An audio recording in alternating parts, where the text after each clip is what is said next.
Hi, everyone. My name is Zainab Khan, and I am the Executive Director of MALA, the Muslim American Leadership Alliance. And thank you so much for joining us tonight for this imperative webinar highlighting UNICEF's work in Beirut. We will allow approximately a couple minutes for people to still join and sign in, and then we shall start this dialogue. So thank you again for joining us. Well, we will begin this evening by thanking everybody for joining us today. I know it's been a long day of webinars and we're still in a pandemic lockdown, so I want to thank everybody for their time. My name is Zainab Khan. I am the co-founder and the executive director of the Muslim American Leadership Alliance. And today we have the distinct pleasure to be providing an update and partnering with UNICEF Fund for USA to cover the work that they are doing on the ground in Beirut, Lebanon. Just to give everybody a quick little background, MALA, Muslim American Leadership Alliance, is a 501c3. We're a nonprofit that is committed to amplifying stories of Muslim Americans across the nation. And we have very large communities of diaspora communities that also are very heavily involved with the UNICEF Fund for USA. And in the past, we have had wonderful partnership opportunities. Prior to COVID-19, we would convene for gatherings, partner with them for Ramadan, for iftars, for Eid celebrations, and also to raise awareness for the work that they are doing in some of the most vulnerable and fragile areas of the world, such as Rohingya, Burma, India, Yemen, and Syria. And today I have the pleasure of having Austin Chu, Manager of Public Relations for the UNICEF Fund for USA. And our topic today is going to discuss on UNICEF's work on the ground in Beirut, Lebanon. As most of us know, on August 4th, there was a very large explosion that occurred in Lebanon, a deadly blast that killed over 150 people, wounded over 5,000 people, and ended up displacing 300,000 people from their homes. And this included over 100,000 children. And this is already in conjunction with some of the factors that have been occurring in Lebanon, such as an economic collapse, food insecurity, a surge of COVID-19 cases, and hence this crisis has just happened, and we are still in the process of recovering from it. And unfortunately, our news cycle is quite short, so people get the news and then they move on. And I really wanted to touch upon the importance of the work that is being done and the long-term effects of this explosion and what we can all do as community members to help support the work of UNICEF USA. And I just wanted to end on a final note with the introduction is that we have a very large support of from communities of Lebanese Americans and Syrian Americans from that region. And there's been a lot of questions on how people can get involved, what they can do to help in regards to this. And I think this is going to be a wonderful opportunity for us to share ways for our community members to also get involved and help UNICEF Fund for USA with the imperative work that you're doing. So Austin, thank you again for joining us this evening. Zainab, thank you so much for that wonderful introduction. And it's really my pleasure to join you and the community of the Muslim American Leadership Alliance to really raise a spotlight and raise awareness about the situation for children and families in Lebanon. More than 2 months now past the explosion. It has. It's been over 2 months, yet something like this leaves, it leaves a mark for generations. And I kind of wanted to start with some of the work that obviously UNICEF is always the first organization that's on the ground to help assist with aid and with relief. So how does that kind of translate out because what most people don't also understand is that UNICEF has this amazing network of NGOs and community members and liaisons that work on the ground, hence why it has been able to be so productive for the past 75 years and bringing so much goodwill to this world. Yeah, you're absolutely right. So UNICEF has been working for 75 years, and we've been in Lebanon for 72 years. In all the areas that we work, when disasters and emergencies like this happen, we're there before, during, and after the crises. So even before the dust settled from this explosion at the port, UNICEF staff were already on the ground and responding. And I want to share with you that, our staff in Lebanon, our staff themselves were affected by the explosion as well. Our representatives immediately started calling our staff. They themselves went through that shock and that surprise from the initial blast. But one of our staff members lost his spouse, and many others actually were, themselves affected, either injured or they had to leave their home. And so, our staff themselves, they're living there, they're part of the community, they were affected as well. But that didn't stop us from mobilizing quickly for the response. That very evening of the blast, we had staff at the port. So I don't know if you know this, but there's actually a UNICEF-supported warehouse at the port that houses all the vaccines that UNICEF provides for children in country. And because of the blast, we needed to go there and make sure that we could save those vaccines and try and relocate and move them to different cold storage facilities. So right from the get-go, we mobilized. We were, calling our own staff. But then, in addition to that, we were also began distributing emergency health kits, hygiene supplies for people that had to leave their homes. And also we're right there in the first few days providing bottles of water as well as meals for people. And then in the initial sort of response immediately after the blast, some of the main things that UNICEF was doing was identifying, tracing, and reuniting children with their families. We wanted to, children that had been, or families that had been separated because of the blast, we wanted to make sure to, reunite them, allow them to get back together. We're also offering psychological first aid to children and their families. Really important to reach children, immediately in that first immediate kind of aftermath with that kind of intervention, right? It's much more effective if we can reach them in the first few hours or first few days. And then another kind of main aspect of that initial response was delivering safe drinking water, both to first responders and to affected communities. So to summarize, that those first few days, first few weeks, really about kind of meeting those immediate, those urgent needs to help children and their families recover. Wow. Now you covered a bunch of imperative points here that I definitely want to ask some questions about. The first being is, of course, there was what you had mentioned is that where the area where UNICEF had stored vaccines and PPE and pretty much all your equipment, especially that's needed during a pandemic as well, that was directly affected by the blast, correct? Absolutely.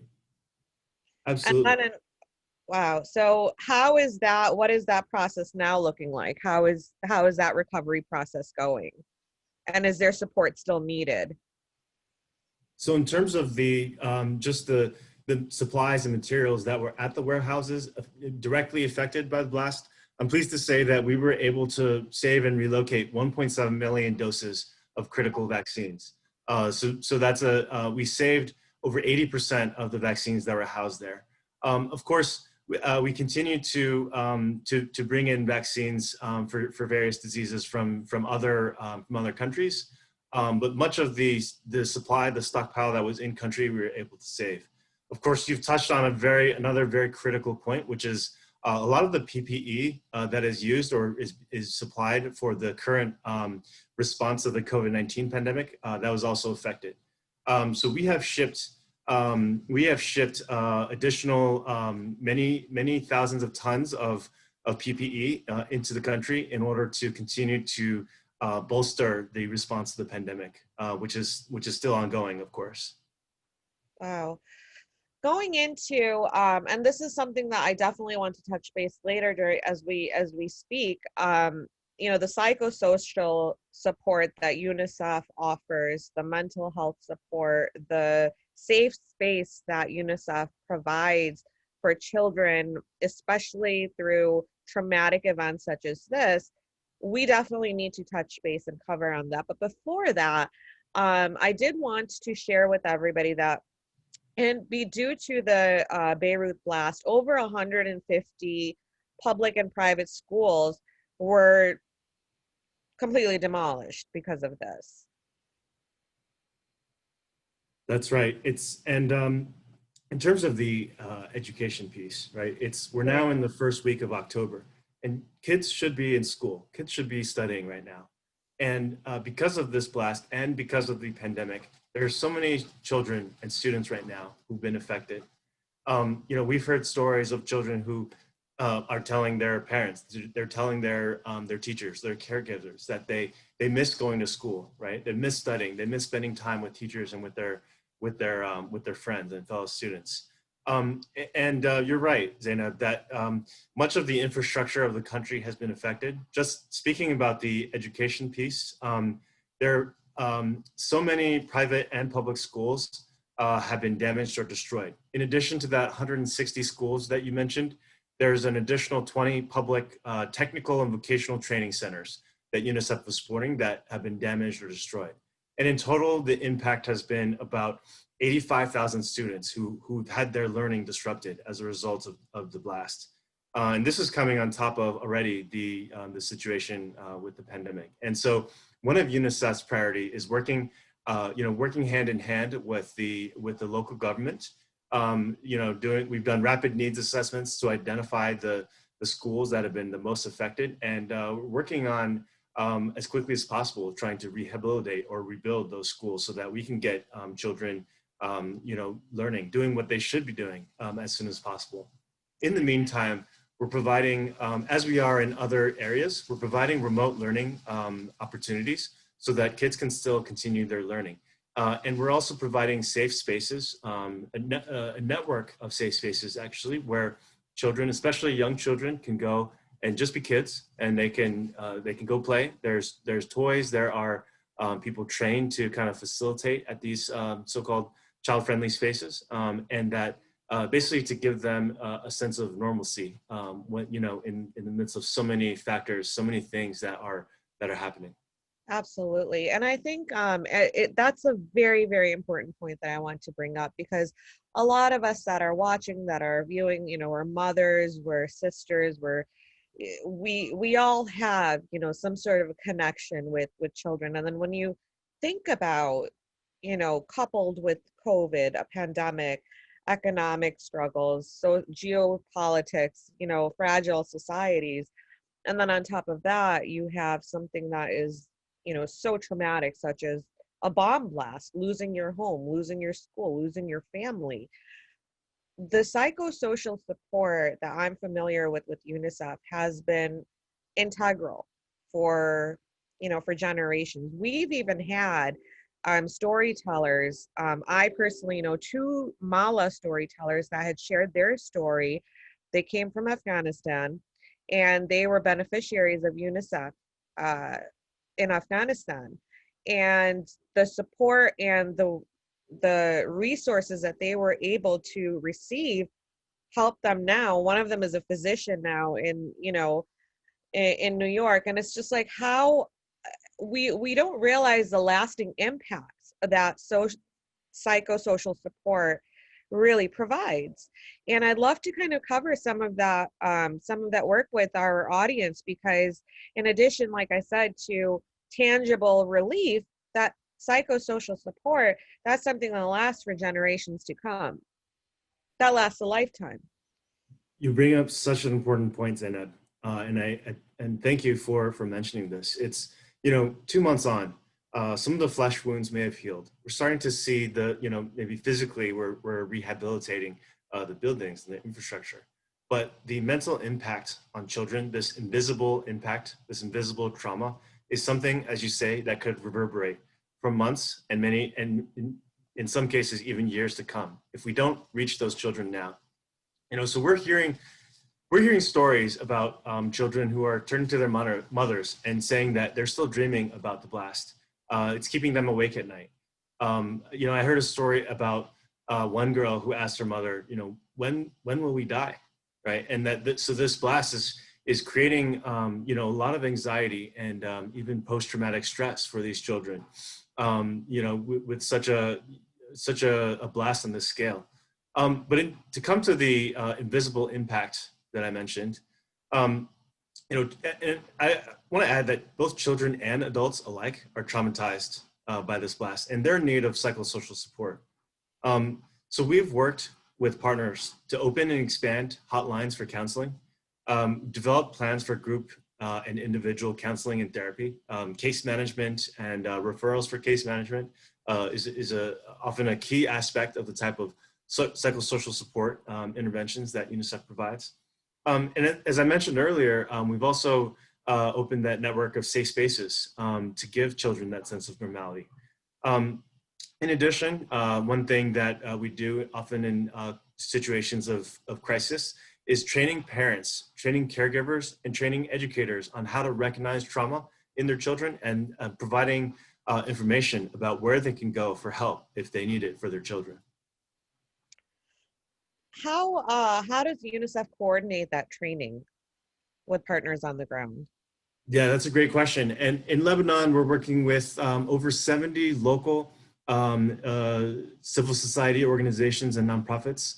Over 80%, generally in our responses in our programs, over 80% of our kind of staff and partners are local. And so we're working hand in hand with those local organizations and people to deliver services like psychosocial support.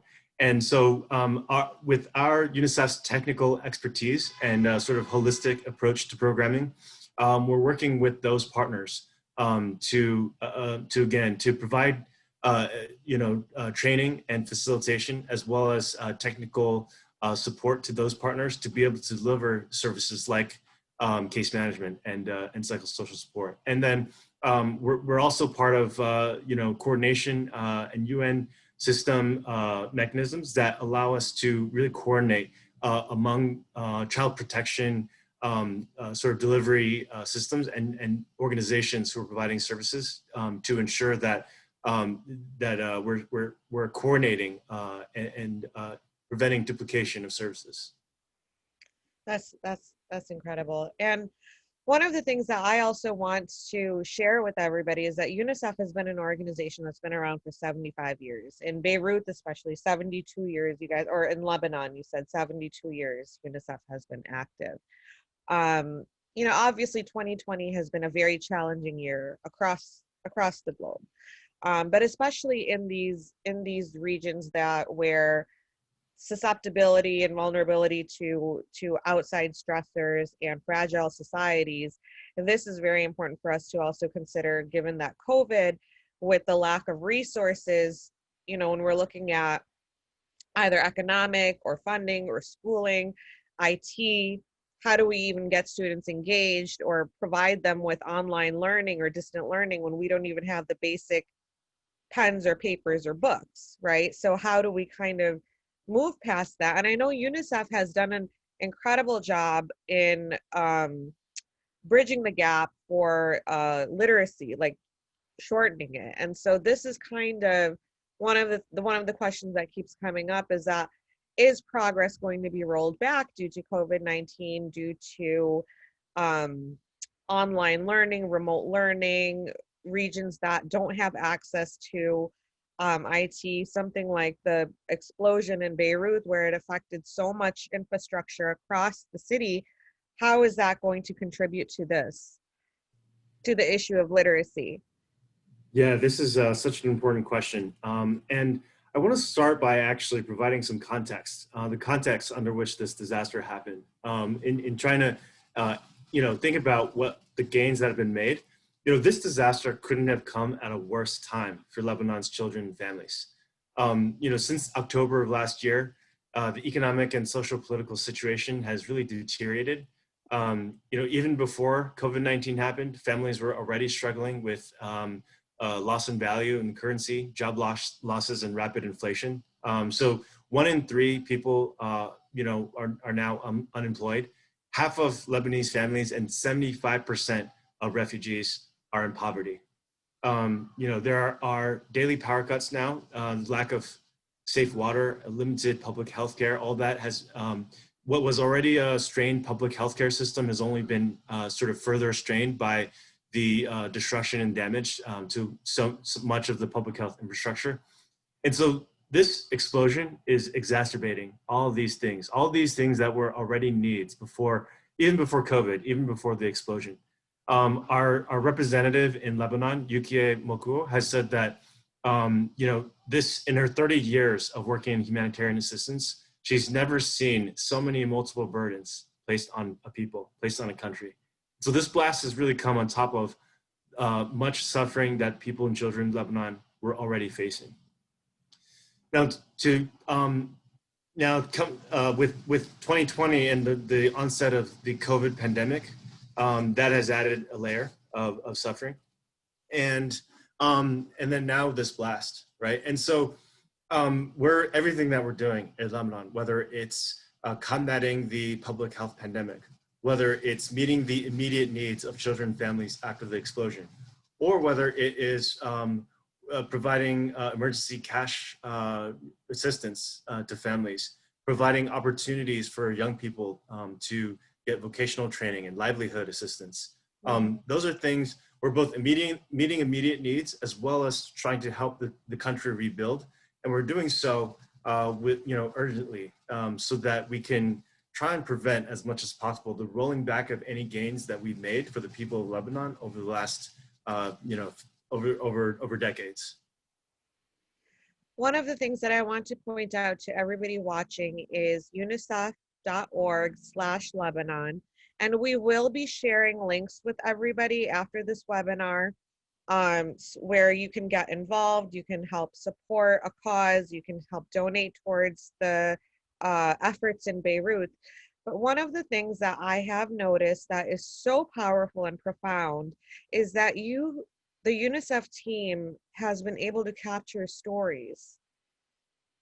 So the content that you have on what the firsthand experience that these children are going through, I mean, I read some of the stories and I had to stop. And there's a particular story of a young boy named Omar who talks about 6 weeks after the Beirut explosion, how he's rebuilding his life or what rebuilding looks like.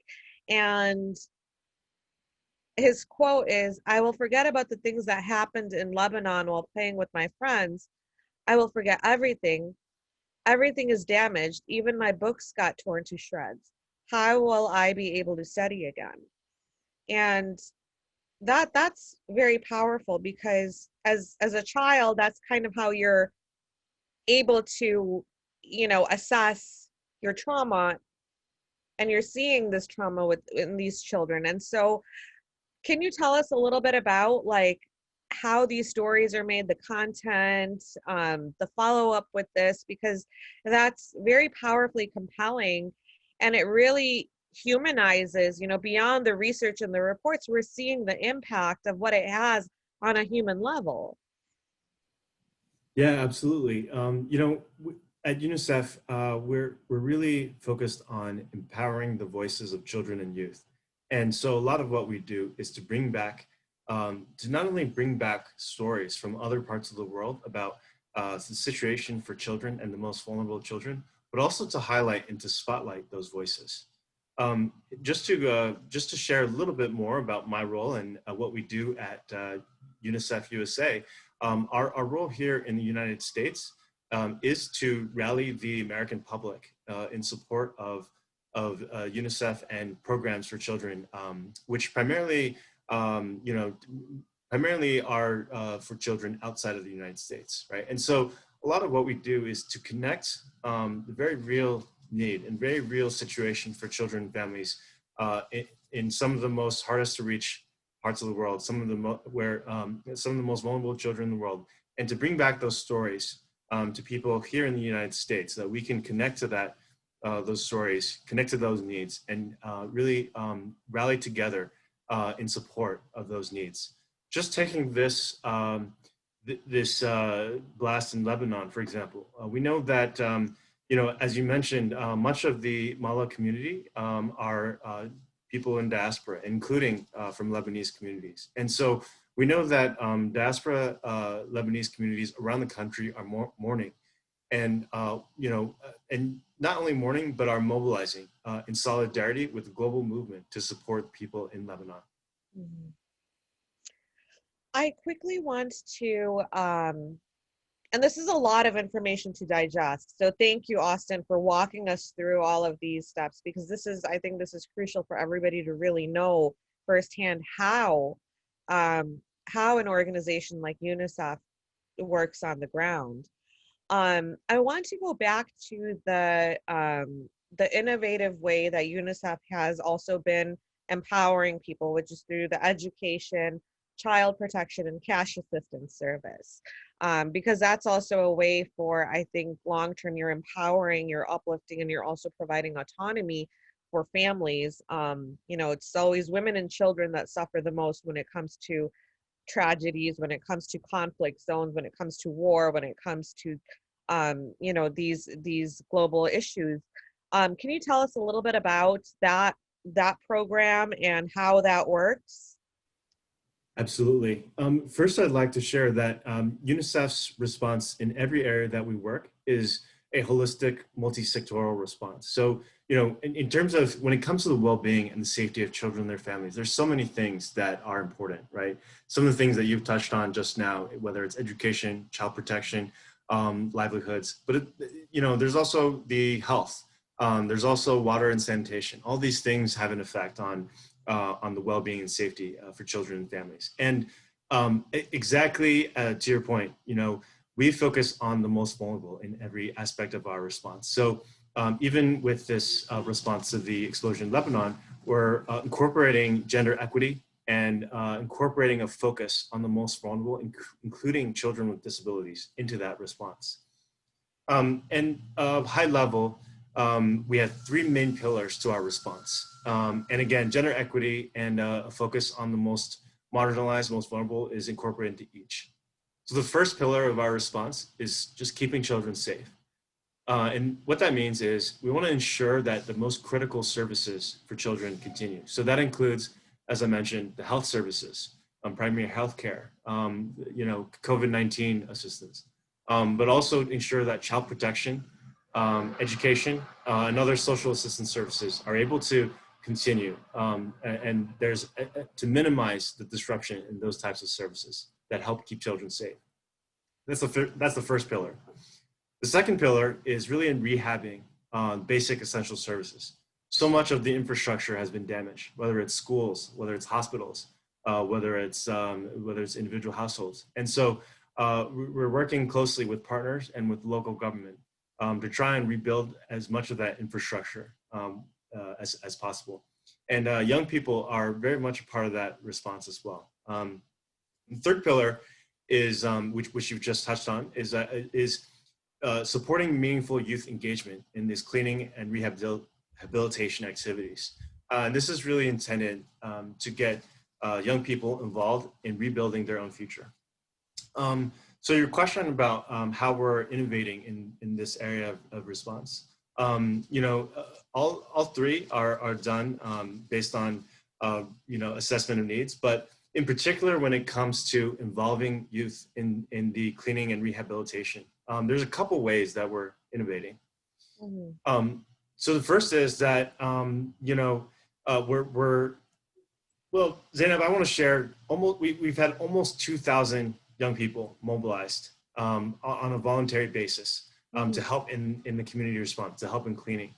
And that has looked like cleaning of streets, doing minor rehabilitation on over 500 households, and getting almost 400 youth involved in distributing hot meals for 15,000 families.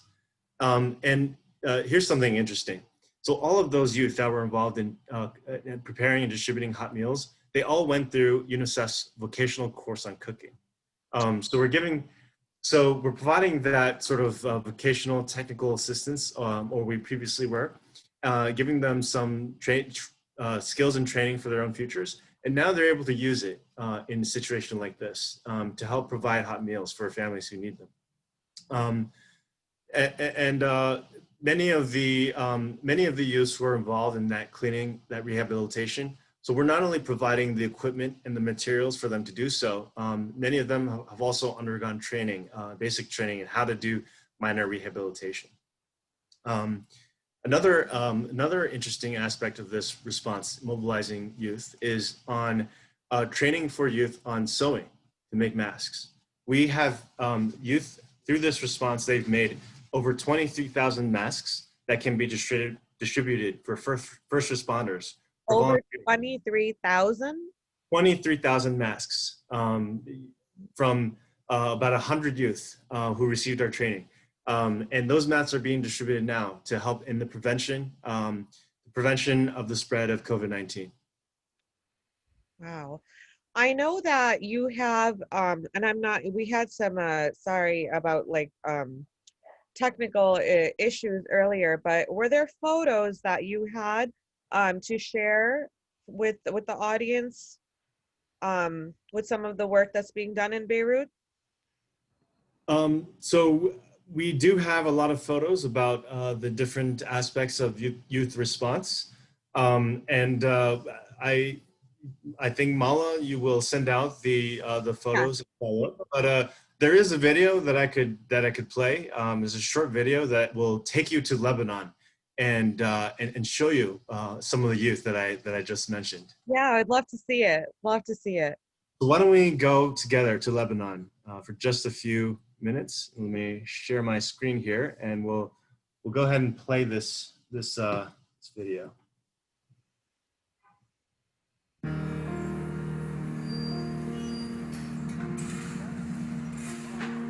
من كم يوم صار في انفجار هز الدنيا كله، هز بيروت كله، دمرت العاصمة. كثير حسيت حالي هيلفلس، إنه ما عم بقدر أعمل شيء، ما فينا أنا أشوف هالمدينة اللي هالقد بحبها، أقعد بالبيت، لأنه إذا ضليتني بالبيت رح موت من القهر.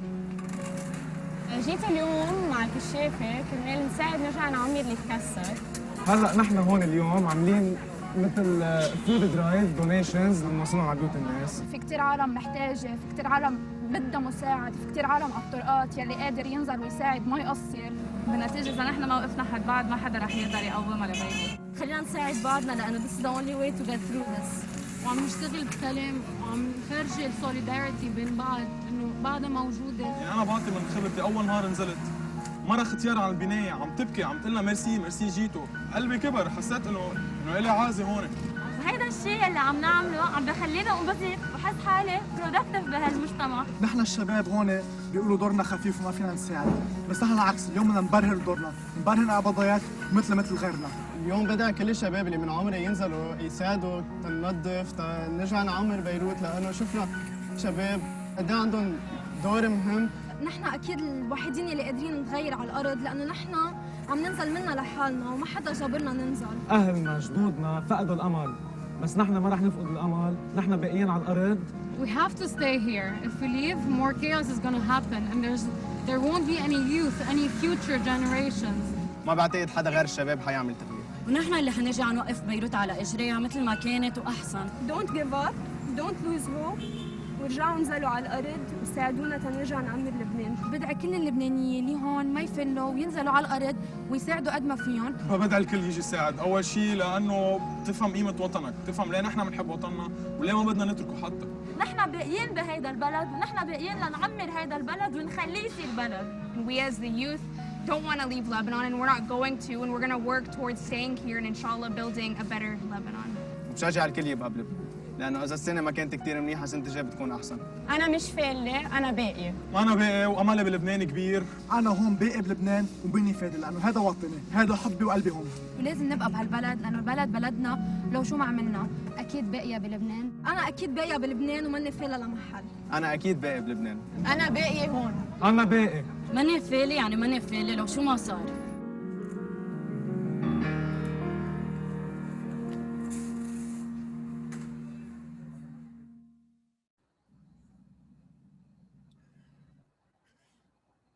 Oh, thank you for sharing that video, Austin. It's really powerful and just so inspiring to see the resilience and the hope of young people. Um, our representative in Lebanon, was in a press conference, was talking about how young people truly are the great hope for Lebanon. I think it's situations like this, after emergency or after a crisis, that we really see the best of humankind come out. And it's been really inspiring with this response in particular to see the power of young people. They're the great hope for the recovery, and we at UNICEF are so proud of their voluntary engagement that you saw in the video. Nobody asked them. They came out of the goodness of their hearts, and because they want to stay, and they want to stay and help rebuild their own country. And they're calling on others to stay and rebuild the country. And it's this power, I think, the power of young people that will help to rebuild this country.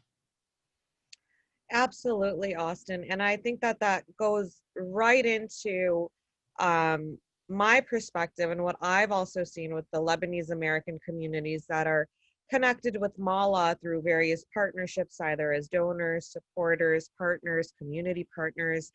And there's a lot of pride. There's pride in where you come from. There's so much beauty in that culture. Lebanon is known for its vibrancy of Christian, Muslim, Jewish relations. And so it's so important for us also to be able to have a platform for expats or diaspora groups to also feel like they're involved and connected and helping in rebuilding, the country that they love, that they came from.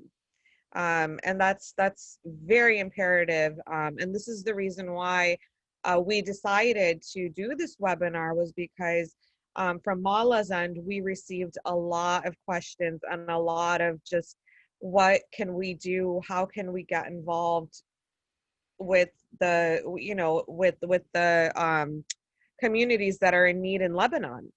And so hence, we naturally reached out to UNICEF Fund for USA in hopes of sharing this information so that our community can also see that, yes, you can get involved. Even if you're here in the US, you can still make a difference. Absolutely. That's a big part of what we do is helping people in the United States and reaching out to diverse communities of faith, communities of diaspora all around the country, to let people know about the situation in places like Lebanon, and in situations like after this explosion, and to empower the people, especially young people, even here, to help be part of the response. I know one of the things that is really important also from a lot of diaspora groups that I've worked with is the challenges of social policies, which UNICEF has been very strong in supporting and creating infrastructures and long-term pathways for women and children especially. But can you tell us a little bit about some of those challenges and how you work on that social policy sector? Because that's also a key to long-term change. Some of the programs that we talked about.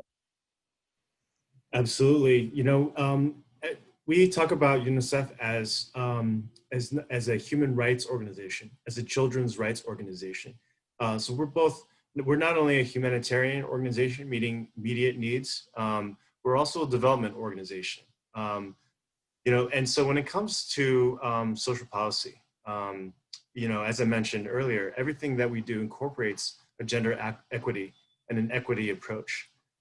So even as part of the response, there's a big component on gender-based violence. We know that with so many people displaced, that women and children and girls in particular are at increased risk for gender-based violence and exploitation. And so we're stepping up our training. We're stepping up the awareness of the resources that are available, including providing counselors and parents and caregivers with training. We have actually reached 6,500 children parents and primary caregivers with mental health and psychosocial support. And that includes over 1,500 girls and women who've received some kind of support with gender-based violence or some kind of support with psychological first aid. We've also helped, because of the displacement, we've also distributed 65,000 sanitary pads and other hygiene kits to help women and girls maintain their dignity in this situation. We've also distributed early childhood kits, recreational kits, and other psychosocial support kits that can be used with or without, some without supervision of an adult, and provided training modules for school counselors when they are able to reopen schools to look out for the well-being of children, and particularly with a gender lens incorporated. I want to share. There's just so much. There's so much, and this is something that I know people have so many questions and comments and just are curious. But please continue. There's another aspect when it comes to the kind of social policy and programming is that I mentioned earlier a emergency cash program. This is really important in situations like this because as you mentioned, we want to empower people, in their own sort of recovery, in their own development. And so we've, since September 15th, we have kicked off a program that is intended to serve up to 80,000 vulnerable people. It's targeting households with children, but also persons with disabilities, as well as elderly and female-headed households in the poorest and most affected neighborhoods. And through this program, those families from the target populations I mentioned will get an emergency cash grant of 840,000 Lebanese pounds for each child or each eligible household member, with up to 3 per household. And it's really intended to reach the most vulnerable. This cash grant allows these families to make their own decisions about what is best for them and for their own recovery. And I think that's so important to talk about. So let's touch on this point. In Lebanon, inequality has now been significantly increased to extremely high levels, right? So the top 10% of adult Lebanese population receive more than half of Lebanon's total national income. And gender inequality is particularly concerning because women face numerous cultural and social barriers. So women's unemployment rate is like 4 or 5 times higher than that of men in Lebanon. So having this kind of a program helps kind of shift some of that fragmented, those fragmented sections together. And I kind of want to touch base on it, like non-Lebanese families are also able to receive these benefits because there's a lot of displaced individuals and refugees in that region where UNICEF works as well. There are. We know that all of these things that are happening in the country are coming on top of also another thing which we didn't mention is the Syrian refugee crisis. And Lebanon is a host country, is playing host to thousands, tens of thousands of refugees from Syria. I think luckily when it comes to the explosion itself, the areas that were affected, mostly were Lebanese families. And so the Syrian families, refugee families, have not been as affected by the explosion. And that's one bright spot because they're already under so many other sort of challenges.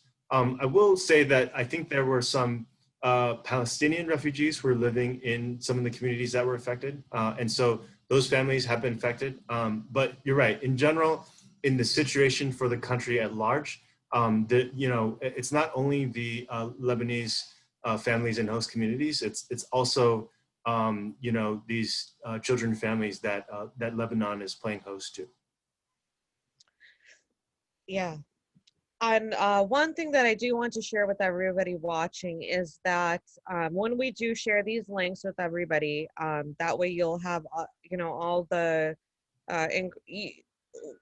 one of the things I love about UNICEF, and I've been a supporter of UNICEF for so many years, is that in addition to showing, like the stories, the work, you have very, very, very detailed research and reports that are also done with the community members that you are working with. And one of the things that I wanted to really highlight was a recent report on understanding the root causes of violence against women and children in Lebanon. And just super quickly, this report discussed child labor, child marriage, violent discipline, so parenting techniques, intimate partner violence, domestic violence situations, and nutrition. So we don't realize how many of these issues and these topics are so interconnected. And when we read the reports, it's like, well, now it makes sense, for those who might be looking at it from like very isolated lenses or views, it's all interconnected. So I definitely wanted to even ask, like, what's the process with the research and reports, because they are very lengthy. They're extremely valuable for people to read, to really understand the context of the unique situations that UNICEF is working on throughout the world. Yeah, this is a great question. So the building the evidence-based, all of our programming, we want to ensure is informed by best practices and informed by evidence. And so just as a part of our day-to-day work in running programs for children, for women and girls, we are collecting a lot of data. We're doing surveys. Even in situations like after the explosion at the port, we'll conduct rapid needs assessments. So that we are really designing our programs and our interventions to meet the most critical needs.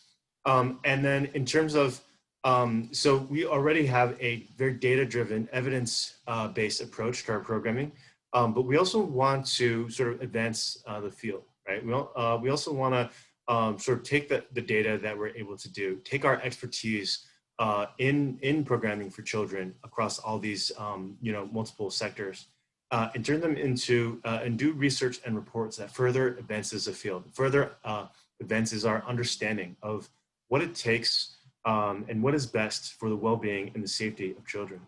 Mm-hmm. And I want to touch on, you mentioned the report that you looked at about the root causes of gender-based violence for women and girls in Lebanon. October 11th, this Sunday, is the International Day of the Girl. So that is coming up.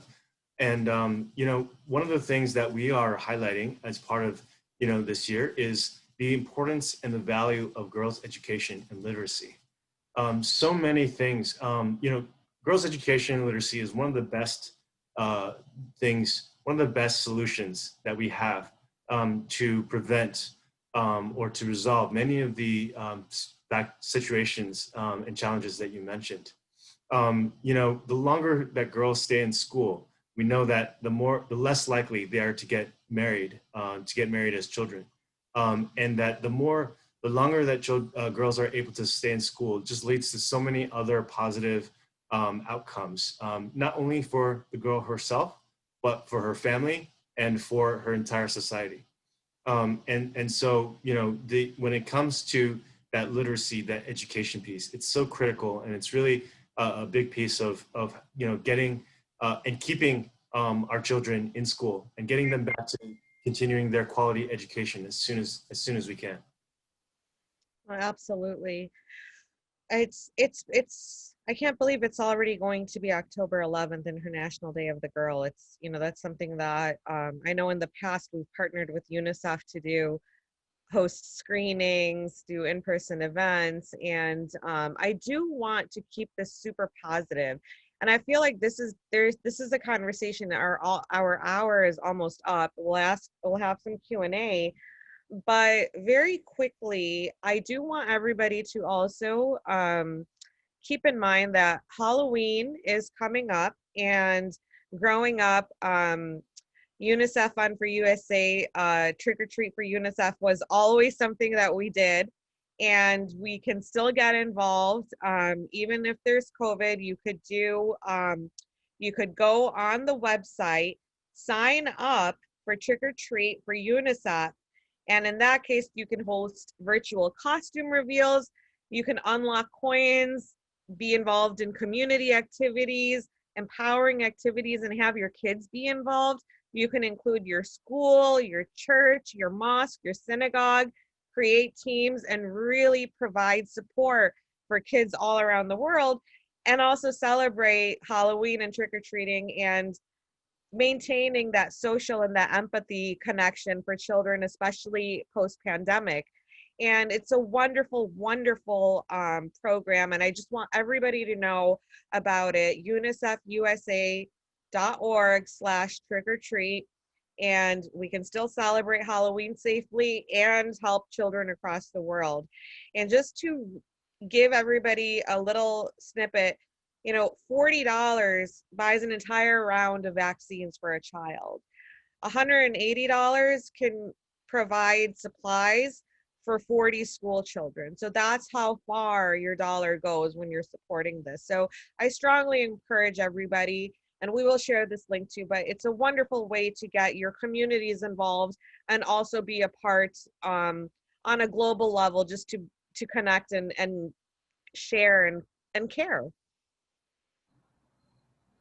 Thanks so much, Zainab. Halloween really is very near and dear to our hearts. You know, here at UNICEF, not only kids, but just that idea of kids helping kids, you know, and that's something that we have done in the United States for decades. And this year, in 2020, despite the current situation with the COVID-19 pandemic, we're still proceeding with Halloween in a safe and safe manner, providing those digital resources, that digital orange Halloween box. Right, we're not mailing out the cardboard boxes this year, but kids can still go online and sign up for a virtual box to help collect those pennies, those nickels, dimes, and quarters. I remember those from the 1980s. And they were the best things ever. Yeah, and they still are. And this year it's entirely virtual. So kids can still sign up for those boxes and collect coins, you know, change for change, right? And to help other children in need around the world, including in places like in Lebanon. My final question, so we do have a question. I really want to, and not coming from a biased perspective, but why should, and I will always, and I proudly say this, UNICEF is one of the organizations that I've always strongly supported. But why should people donate to UNICEF instead of other organizations? There are many organizations that claim to be doing work on the ground. Just coming from your perspective, you've worked firsthand, you see the work that's being done. Why should people give? Yeah, that's a great question. And, you know, everybody has organizations and issues that are very near and dear to their heart. And for me, you know, I really, UNICEF is that for me. And first I'll say, though, that, you know, there are so many great organizations doing great work on the ground in Lebanon. And many of them happen to be our partners. You know, whether it's international organizations like the Red Cross, the Red Crescent Societies, or whether it's those 70 plus local partner organizations that are on the ground. And so we're working very closely with all of them. But what I want to share with you about UNICEF is that, you know, we have been on the ground in Lebanon since 1948, 72 years. And so, you know, we have a very long and rich history of working at all levels in the country, whether it's at the community level or hand in hand with the government. Our team of experienced staff is more than 220 people. And all with expertise and training in delivering the best programs for children. And our presence in Lebanon, and with our diversity of partnerships, our coordination with the UN system and other mechanisms, allow us to really make the most of your donations, because we're able to understand the needs and provide a holistic response. And we channel funding to exactly the right partner at exactly the right time, so that we can meet the needs of children and avoid overlap of efforts. One fun fact I want to share is that UNICEF has the largest humanitarian supply and logistics operation in the world. We have a warehouse in Copenhagen, in Denmark, that can send supplies to anywhere in the world after a disaster within 72 hours. And that means that we can really be there when it's most needed to provide the most vital, the most critical supplies to our partners at a most efficient cost. And in moments of emergency response, such as to the explosion in Beirut, all of this matters. And so we bring to bear all of our expertise, all of our experience, and all of our support in order to amplify the impact of your funding and your donations to reach children and families who are most in need. Thank you so much, Austin. And I also want to reiterate that for a lot of our donors, supporters, followers for MALA, for Muslim American Leadership Alliance, we have worked with UNICEF in regards to raising zakat, doing work for Eid, Ramadan, sending your fitr. We actually coordinate with UNICEF to help support those programs, because as you said, this is the organization that is working on the ground. It's there within 72 hours. You see exactly where your money is going. And so I can't thank you enough for that. We do have another question. I'm not sure what the answer might be, but it is, when might there be new elections? So if the people desire it, they have a fresh start. I think that's more in the in the politics in Lebanon. Yeah, I'd like to share that UNICEF's mandate is humanitarian. It's children's rights focused, and so regardless of the the politics, what we care about is the well-being of children. And so we are working with the government is always our top partner in every country that we work. And so we work with and influence the government to enable policies and programs that are child friendly. And we advocate for policies and programs that are child friendly. But we do so in a nonpartisan, nonpartisan way. I'd love to kind of share a final thought here, which is that 2 months on from the explosion, everyone's hearts are still broken. And as we talked about, some of the physical scars and wounds may have healed, but I think invisibly the scars and wounds in the hearts and minds of the people of Lebanon are still fresh. And the shock and impact for children is unimaginable. We've gathered here today to really talk about the situation of children in Lebanon. And we're here for the children of Lebanon because well-being of those children is our priority. And so we want to invite you and all of MALA's community and supporters to join us in advocating for and in supporting for the well-being of those children.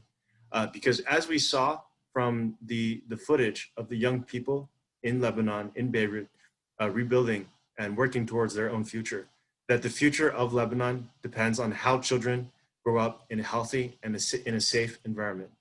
And so supporting these children, supporting these young people and adolescents, empowering them to be agents of change for their own future is the key to a bright and promising future for the country of Lebanon and its people. Thank you so much, Austin, for this amazing hour. And we've learned so much from you. And I feel like this conversation should have a part 2 and a part 3, which we most likely will. But I really want to thank you again for sharing just a tidbit of the imperative work that you guys are doing across the world, but specifically in Beirut, because as you said, our community members' hearts are broken. They've lost family members. This was a very, very, very, shocking tragedy, and where it's still fresh, and the news cycle unfortunately keeps going and going and going, but the pain that we feel and we harbor, it carries on. And so it's moments like this where I think we pause and reflect and really look at empathy, regardless of partisanship, regardless of religion, regardless of where we're coming from, because children are the vehicles and the next drivers, the next generation of this world. So I want to thank you again for this wonderful webinar and this opportunity to have a conversation with you. I know we all really, really learned so much. and very much looking forward to sharing ways with our community on how they can get involved for UNICEF on for USA, specifically in Beirut. Thank you so much for the opportunity to join you today and to share a little bit about our work. It's always a pleasure to be with you, Zainab, and with the entire Mala community. Absolutely. Well, thank you so much. And we will be sharing this segment on YouTube, on Facebook, and also our newsletters, and include ways where people can join, watch the videos that you shared, and also read some of the compelling stories from Beirut, from the children that share their experience firsthand. So thank you again, Austin. Thanks, everyone. Have a good evening. Thank you. Have a great evening.